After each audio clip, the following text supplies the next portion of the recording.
CBSE Board, Class 11, History, Chapter 2, Part 26, Audio by Renee Matthew. There was a great demand of paper, and we saw that there was a type of paper which was created by the Samarkand group in the Islamic world with the help of the Chinese. The demand for paper also increased, and Abd al-Latif, he was a doctor from Baghdad, and Baghdad had increased in population. He was also a resident of Egypt between 1193 and 1207. So when he is based in Egypt, it is very easy for him to understand the making of paper and all these things. He reported how Egyptian peasants, how these peasants robbed graves. He was able to explain to them how the peasants robbed the graves to obtain mummy wrappings, which were made of linen to sell to paper factories. Because linen was kind of expensive in those days, even now, and it is like they got these linen materials from the mummy wrappings and they used to sell it. That is how they used to sell and get money. So that is the report given by this particular doctor from Baghdad. Paper also facilitated or led to the writing of commercial and personal documents. This also we saw in Egypt, where this kind of recording was done on paper. And in 1896, a load of collection of the Jewish documents, especially from the medieval period. I told you that we reached the medieval period. Most of the Jewish documents were discovered, that too in a sealed room. And that is where we saw the documents which is related to India. You remember a name which was connected with India, a person from the military. Yes, in the previous slide it is given. So that those documents were found in a room, and it is pronounced as Ghaniza, okay, of the Ben Esra synagogue in Fustat. So that was found in a particular room. And these documents had thanks to the Jewish practice of not destroying any piece of writing that contained the name of God. So because all these documents were preserved, especially the ones which had the name of God, we are able to understand what happened over the years. It just came to us over time. And it was actually preserved by the Jewish people. The Jewish people had a habit of not destroying written pieces, especially which contained the name of God.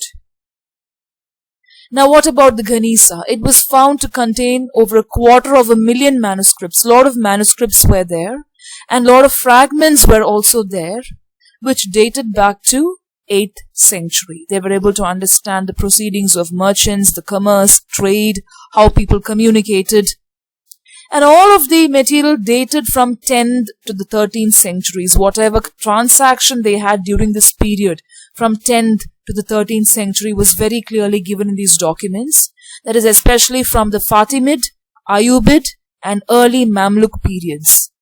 Hope you remember all the names of these dynasties. Buyid, Fatimid, Abizid, okay, Mamluk, all these people, whatever they did, everything was transacted and preserved in these documents.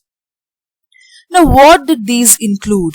These included personal letters between merchants, all the letters, transaction between the merchants, families, friends, all the contracts, the promises of dowry, sale documents, laundry list and other trivia, all the small things, small transaction which took place, because it gave an insight into the social, cultural and also economic dealings of the society, right?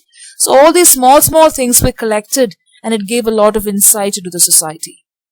And most of the documents were written in Judeo-Arabic. It is a version of Arabic which is written in Hebrew characters.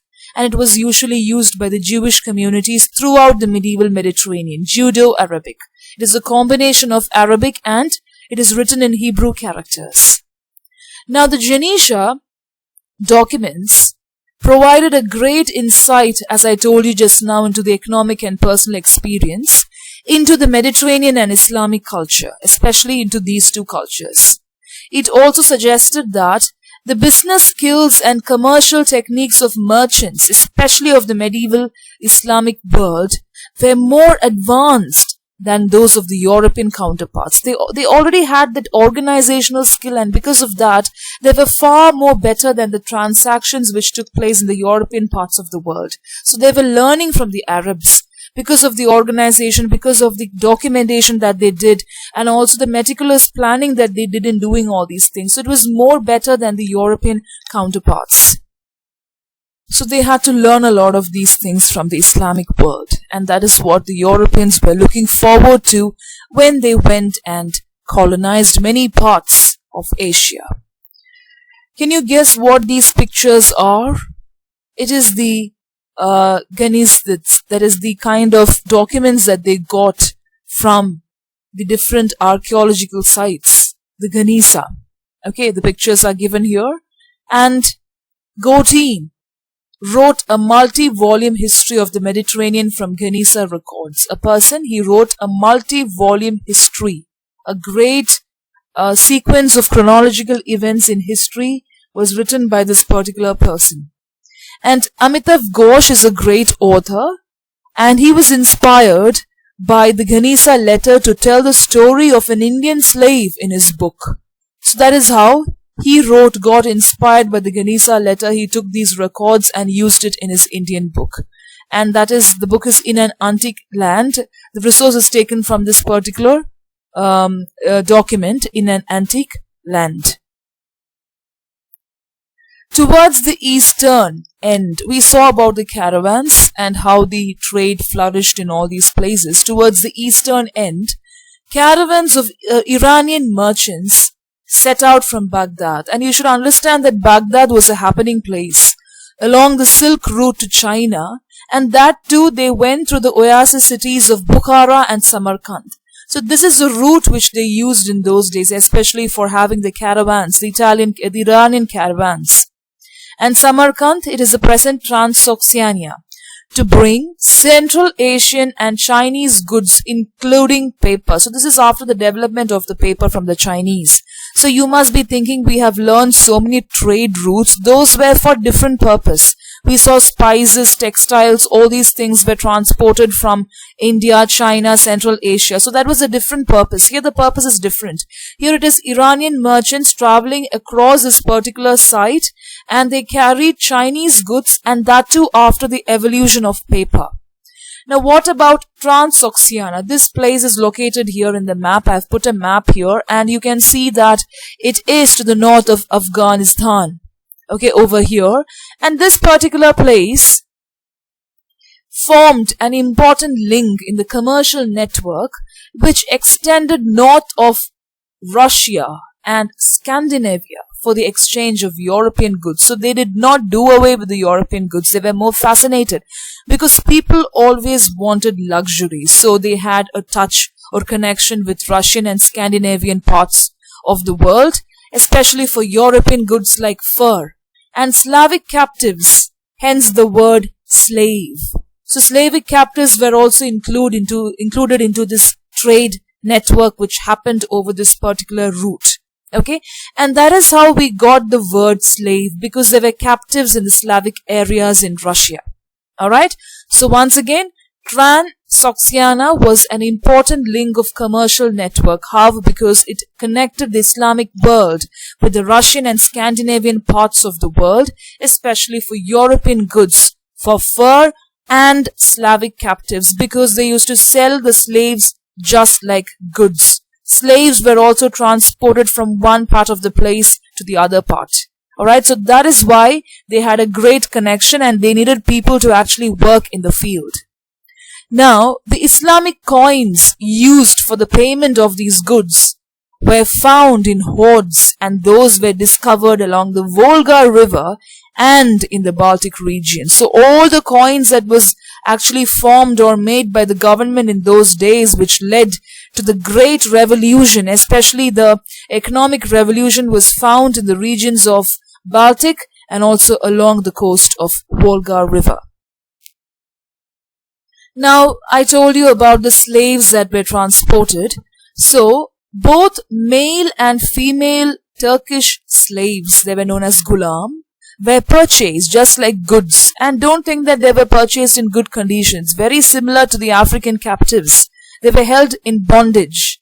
They were purchased in these markets for the courts of the caliphs and sultans. They worked in the court of caliph and sultan, and they had to do whatever these people told them to do. And that was the condition. The fiscal system is very important. Questions can come because income and expenditure of the state is connected with the fiscal system and market exchange, everything, all the economic part. Income and expenditure of the state. It increased the importance of money in the central Islamic lands. We have done an audio on central Islamic lands, and you should have a correct track of what happened there. So importance of money actually increased. Coins of gold, silver, copper. These were known as fulls. Even now in the Middle Eastern parts of the world, we call it fulls.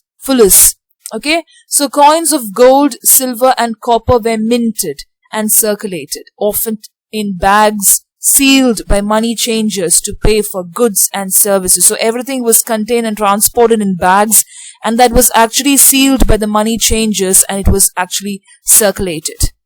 Gold actually came from Africa, Sudan. They used to tap gold from Africa, and silver from Central Asia, Zarafshan valleys. These two places gave gold and silver, and many precious metals and coins also came from Europe, which used these to pay for its trade with the East. So many people had access to these metals, and some came from Africa and Central Asia, and Europe also used it for their trade, especially their trade.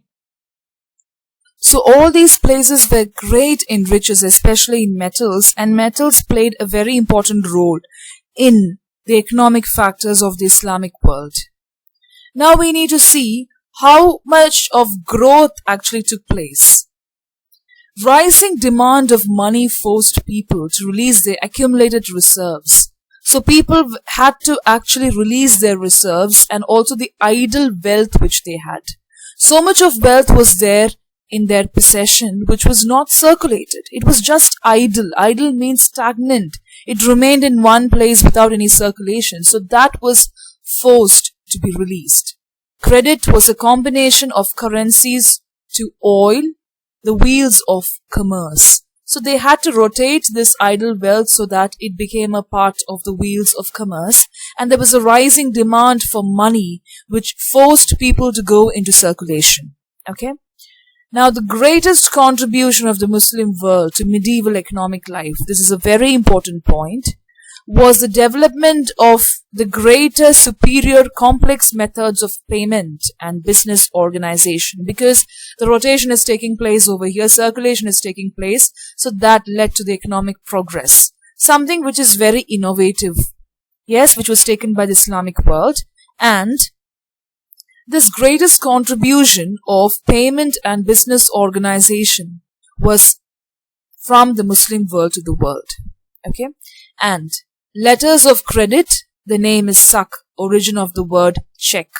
This was also originating from the Muslim world, letters of credit, and bills of exchange, suftaja. These two things, the pioneers of the check and the bills of exchange are the Muslims, the Islamic world. It was used by the merchants and bankers to transfer. A lot of wealth was there. A lot of asset was there for the Muslim world. So to transfer it, to show the document and everything, these were better methods for them, which was really progressive. Letters of credit and bills of exchange. So widespread use of commercial papers freed the merchants. Okay, so they did not have to carry cash everywhere, because the journeys will not be safe when they carried cash, when they carried money. And so many stories we have heard, especially in the Arabian Nights, and more books are coming up in the Arabian literature. We saw in the previous slide also that people were squandered and looted when they traveled with so much of money. When bandits, they used to come in between and take all these money. So the Caliph too used the sak to pay salaries. So salaries were paid through checks or reward poets and minstrels. So rewarding everything was done through this particular method. Now look at this particular picture, the merchants, how they traveled and how they kept their things. It was customary for merchants to set up family business. Okay, they used to have business as a family where they even employed slaves to run their affairs. It was a kind of part of their custom. Formal business arrangements known as muzarba were also common, where they used to settle as family. Can you see here? You have the house, and then in front of them you have got the arrangements where they gathered together as a family, collected money, and all these things were done, so that it was a kind of partnership which they actually shared. So in which sleeping partners entrusted capital to traveling merchants and shared profits and losses in an agreed proportion. So people were there, so many people joined them, and it was a share that they had when they had traveling merchants. They will come and maybe hitch a particular place. They will take a particular place, stay there, do the transaction, and then go to the next place. So people who used to come and stay here, that is known as sleeping partners, some people will come and actually have partnership with them when they stayed in a place. They used to share the profit and even the loss. So it is a kind of agreement that they got into when they entered this particular style of economic affair. Okay, so merchants will be stationed in a place where partners will come and have the transaction. They will join hands with them, and then after the whole trade is over, they will share the profit and loss. And these merchants will go from this place to the next place. Islam did not stop people from making money. Okay, so long as certain prohibitions were respected. So it did not stop people from making money if they were actually hard earning members, if they really had the passion for selling things in the right way. Islam really appreciated it. And prohibitions were also respected if it was really acquired, if it was really required. They will always respect the prohibitions also, restrictions also.